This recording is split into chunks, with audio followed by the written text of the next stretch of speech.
Happy Thanksgiving. It's November 25th. And 11 a.m. I'm excited. My cousin and I are gonna go for a walk. I'm excited to go for a walk. So I've just been reflecting on the dream. And then I got triggered because I started laughing at myself. I started laughing at myself like, silly, you're me. you and your stories, really. You and your stories, right? And just laughing at myself because I'm having these dreams and I'm sharing these stories, right? And then it triggered a memory when I was younger. My cousin, so we had a lot of people living in our home. Like, there was a lot of people coming in and out of our home, and at different times, you know, I mean, we just had a lot of people coming in, and they would leave and live and then leave, and then, I mean, you know, my dad has a heart, you know, there's an element of knowing homelessness, and so whenever someone needed a place to stay, he would open his doors. Didn't matter who it was. And so it was a full house a lot. Like, I remember it was always like, there was always something going on. And so my cousins, they're the oldest in both sides of the family. I mentioned that my mom's older sister, the oldest of the family, married my dad's oldest, my dad's older brother, who's the oldest of his family. So there's this like hierarchy in the family on both sides. They are now the grandparents, if you will, the only living grandparents, even though they're my aunt and my uncle. But their children, so now they're the oldest cousins. They lived with us for a few years, and so my cousin and I would often get stuck. You know, when I would mention I'd get stuck washing dishes, and I hated it. So my cousin would help me out, and so we would clean the kitchen, and I would always tell her stories. To pass the time, and she would just laugh at me. I remember she would laugh, not at me, but at the stories that I would share, and I liked that I was able to make her laugh and pass the time that way, and so I remembered that memory. So then my mom calls me, and I'm like, oh good, my mom called me because I wanted to learn how to make Jell-O. I don't do a lot of desserts or sweets, and I was craving Jell-O, and you know, just trying to find something that was kind of healthy and not, you know, so many calories, and I can't have dairy, so, but I still have a sweet tooth, so Jell-O.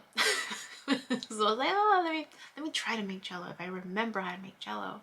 So I had been meaning to call my mom today, actually, to say happy Thanksgiving, but also I have to ask for, can you give me the steps on how to make Jell-O? And so I called my mom, or she calls me. I'm like, hey mom, I was actually just gonna call you and was thinking about you. And I was like, I had a dream about you. And so I'm sharing with her the dream that I had, right, of Noah and Allie. And I'm like, you remember that movie? And she's like, yeah. And I'm like, you were in it. You were my mom, and you were upset that Noah was coming back because you didn't like him. She's just like, oh. And then I said, oh, and then you were there in the beginning, like your energy was there in the beginning, and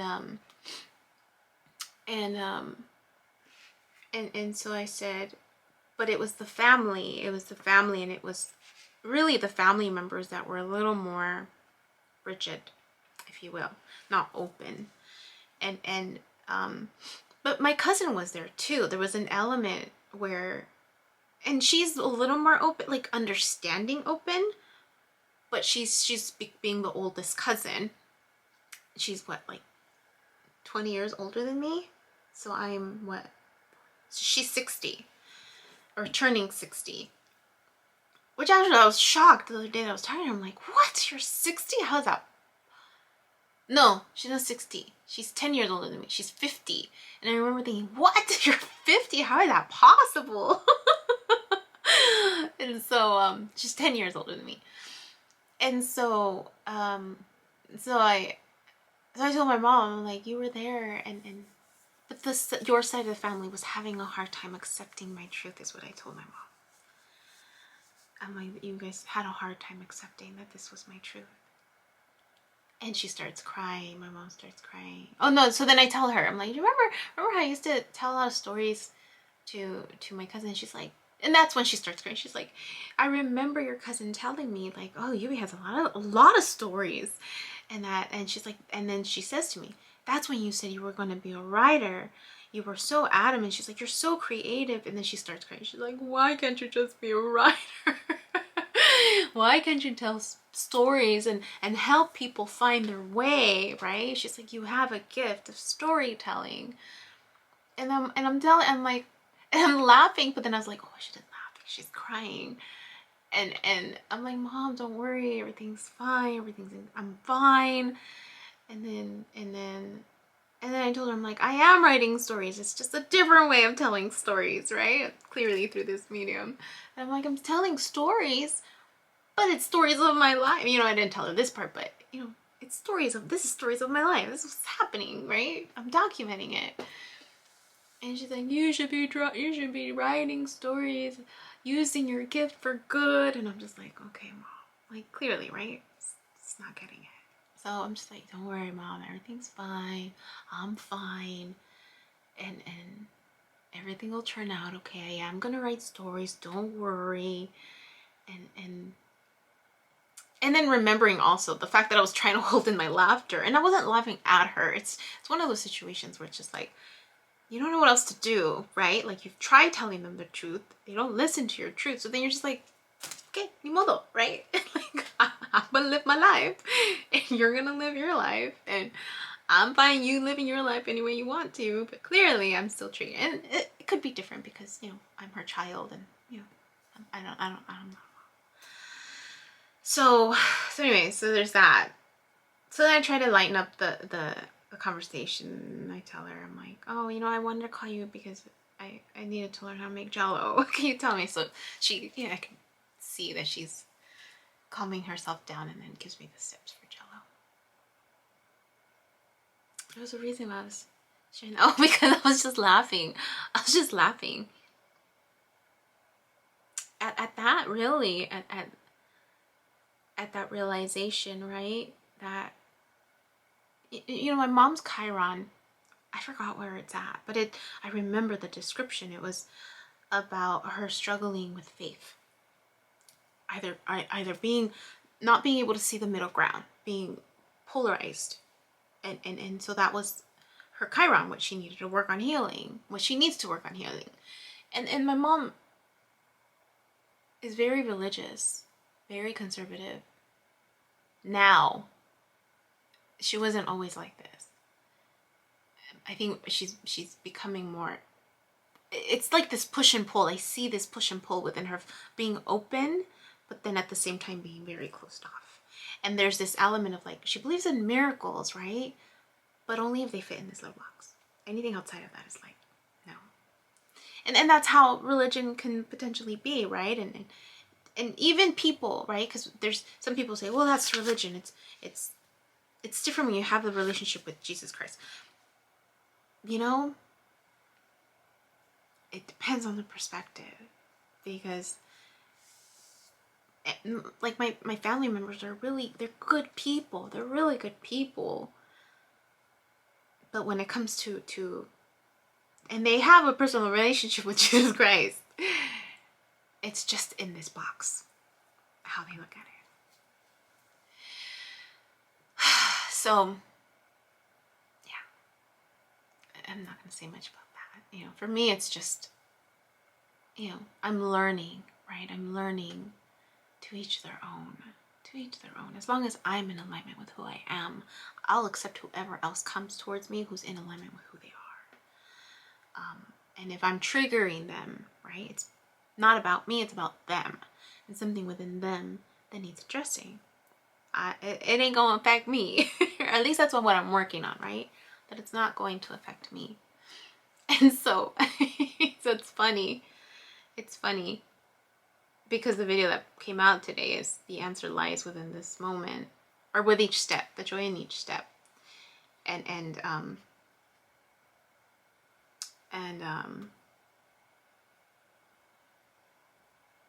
so I'm talking about like other people and trying to invade my country, and this element of being triggered, and friendships, right? This element of what's your purpose in my life, right? I'm so guarded.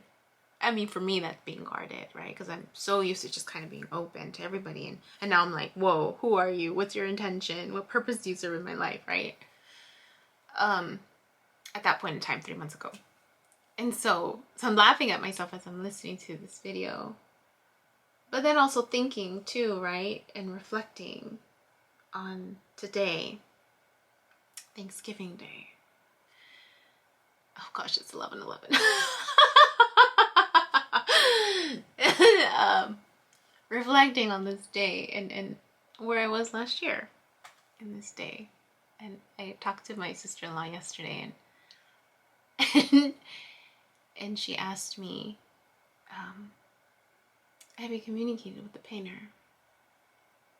I said, yeah, we've had a few interactions here and there. And I said, and then she asked me, have you had more dreams? I said, yes, actually, I have. And I'm like, haven't I talked to you? When was the last time I talked to you? And the last time I talked to her was that moment where I had that heartbreak, where I realized I can't go to her for advice anymore. I can't go to her for advice. Mostly because she doesn't see the world like me. And really that realization that I'm able to go within, right? And trusting myself through this process, that I have the answers, and that my higher self will give me the answers that I need in its due time, right? Through experience or through my dreams, that everything is purposeful, and so that to not be afraid of it, really. And so that was the last time I spoke to her. So I shared with her, I said, actually that night that I came back from your place, I had a dream about him. And then I said, and I thought it was because I brought the painting back. And she's like, that's right, you took the painting back. I said, yeah. And part of me was like, dang, I need to stage this sucker, right? Because I'm starting to have dreams again of him. And I shared the dream that was the one about friends, that we were going to be friends, and we were okay being friends. And or at least that I was okay being friends. But in my dream, he was so bummed out, like tantrumy bummed out, like this on the couch. And that I was sitting right next to him, and there was this feeling of like, we're friends, but we're also more than friends. But I'm stressing like, hey, don't worry, it's okay, we're just friends. Like, don't be upset. And we were teenagers. And then I told her, I said, it's funny. Most of my dreams, right? This is a realization. Most of my dreams most of them are us young, like we're young. And so then I told her, she asked me, if I was going to do Friendsgiving with my cousin. I said, no, we're kind of doing our own thing. And then I said, and I kind of wanted to be on my own this year, because I was supposed to be on my own last year. That was the first year that I had, separated from my ex, and I was supposed to be alone. And I said, and then she didn't remember. I said, don't you remember that our Thanksgiving got canceled? So I ended up getting stuck with a big old turkey, and because that's my thing, like all the holiday events, I do a really good turkey, and so everyone always wants me to do the turkey, and I don't mind it. It was always so much fun. So last year I was like, yeah, I'll do the turkey. But then they got exposed to someone who had COVID, so then they had to like quarantine. And I said, you don't remember? She's like, no, I don't remember. I'm like, yeah, that totally messed up our plans, because the night, like the 2 nights before, I was running around trying to find a last minute turkey because they were out of turkeys. And then she's like, so who got stuck with the turkey? And I'm like, me, a big 25-pounder, right? All by myself. And she's laughing, and so I told her, I was just like, I froze the turkey, so I had turkey for like a month, I think. And she's like, oh my gosh, I completely forgot. And I said, the thing though about Thanksgiving, I said, I didn't spend it completely alone. I said, most of the day I was, and then the evening came, and he came over that day. I think that was the first day that he came over, like I invited him over. I think that was the first day I invited him over to hang out. I remember that day. It was nice. It was nice. And I think we had already kissed by then. And then we were making out. But I remember it was nice to see him. And I came in. I don't think he even ate. I don't remember if he did or not. I don't think he did. I think we got caught up with, he was gonna wait a while because he was with his family, and so he was still full. I said, sure, that's fine, no problem. And I had been eating, like, because when I cook, I like taste it. So I had been eating a little. And we watched TV. We watched a movie. And then we started making out. And I remember it was getting close to like 12 and 1. And I turned to him and I said, don't you have to get going? And he's like, why? I said, well, won't your family worry? You know, there's just this element of like, we were in high school. I'm like, don't you have to get home? What's your family gonna say that you're not home? And the moment those words came out, look at how weird this is. The moment those words came out, like, don't you have to get home? Like, aren't they gonna ask about you? Because that was always a worry with this, with the affair that I had. That was always something like that he had to go home. He had a home. Right?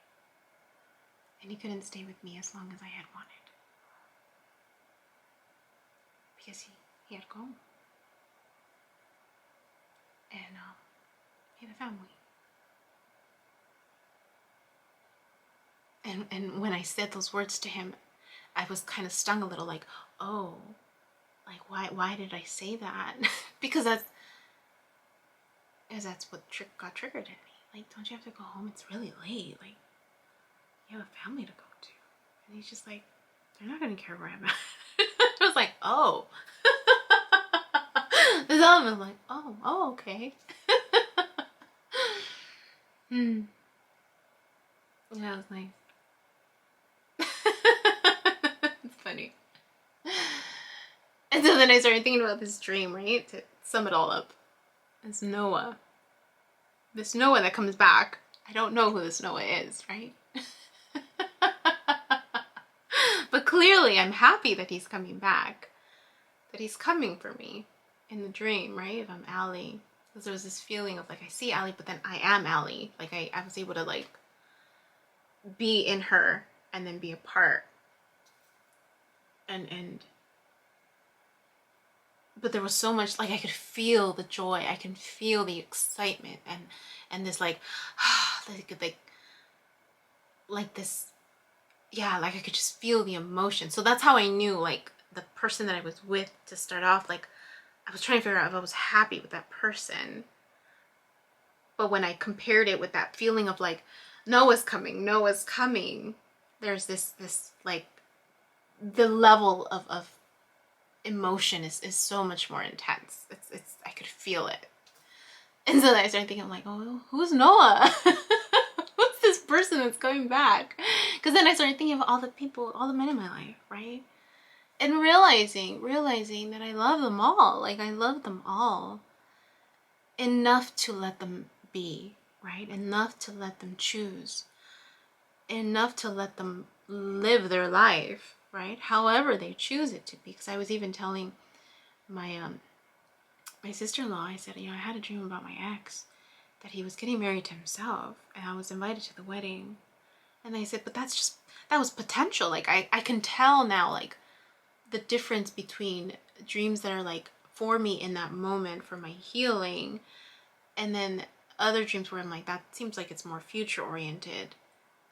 And like this one, like the one I had last night was like very future oriented.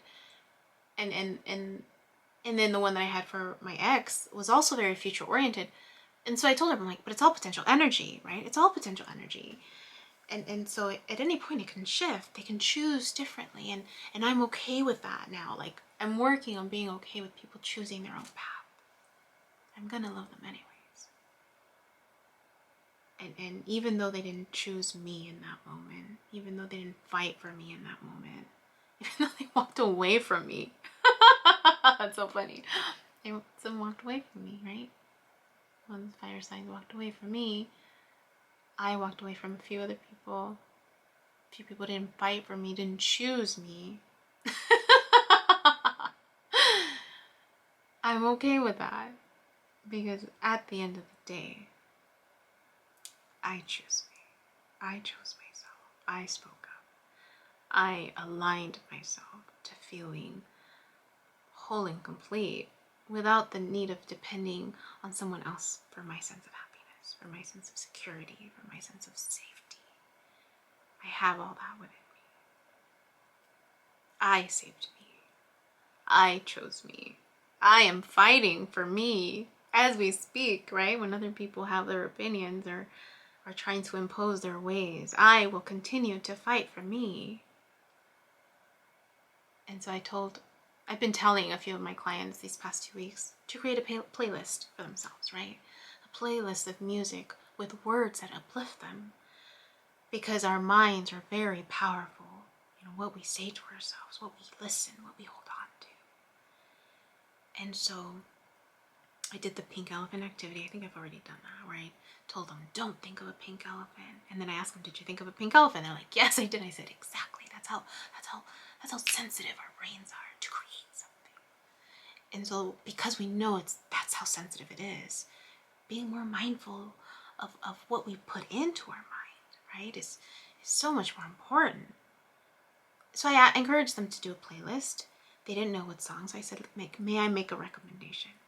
So I said, and then I shared a little bit about my challenges, right? Like, just because I'm on this side doesn't mean that I'm not human.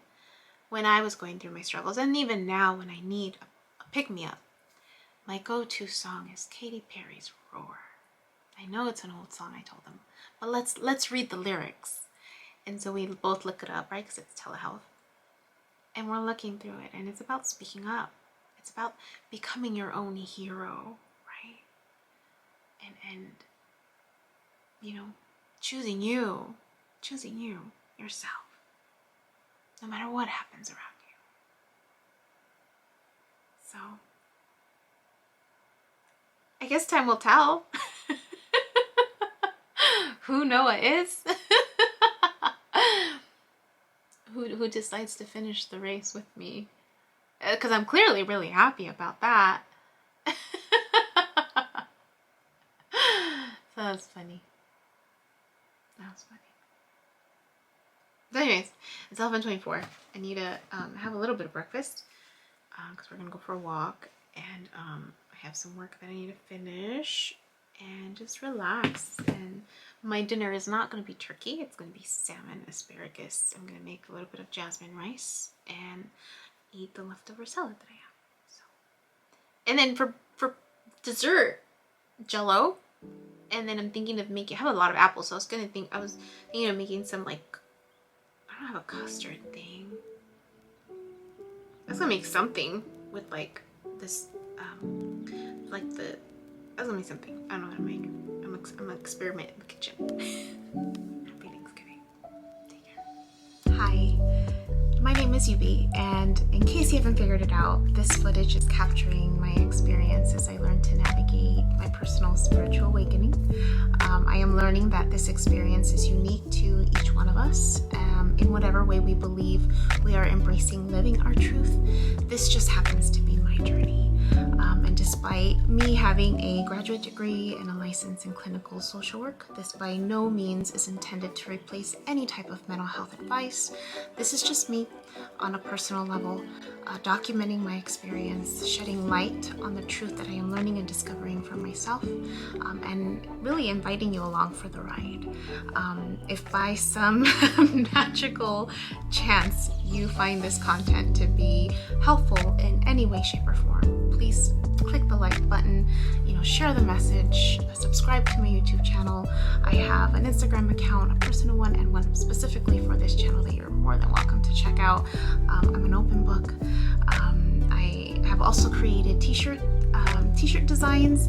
I'm wearing my favorite one right now, which is the North Node design, but I have that and other things that you can look at inspired by this process and journey, and I have the link in the description box as well as in the about section of my YouTube channel. So you're more than welcome to check those items out. Any type of support is great.